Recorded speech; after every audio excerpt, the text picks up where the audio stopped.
Ya gündeme günde boşaltıyor. Az muhtarı boşaltıyor. Ben abim Mehmet çok güzel şey. Gündeme bari farkı ne?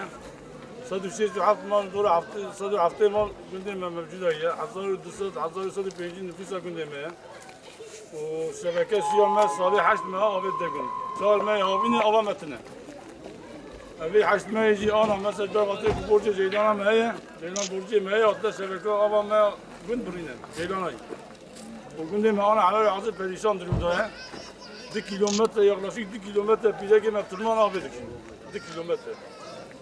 Valla gündüz saf perişanım. O devlet kiracı, devlet hatta piyaba yapmış. Ne bak bu abi camia. Yani Ceylan'ı camia, Ceylan'ı mekteba, Ceylan'ı hizmet yap buraya. Devlet bile hatta devlet piyaba ya yaklaşmış da devlet. Yani gündüz perişanım. Tık kurum kaç mebaş birine kim ettiler. Biz Silvan kaymakamıyla götüyor.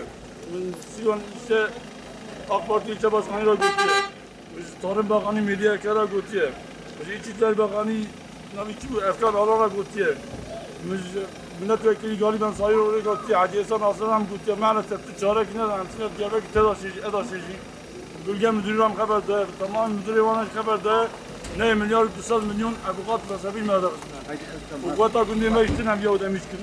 O devlet bilgilerine rica ettim. Biraz çare ki ben abinin gündeme.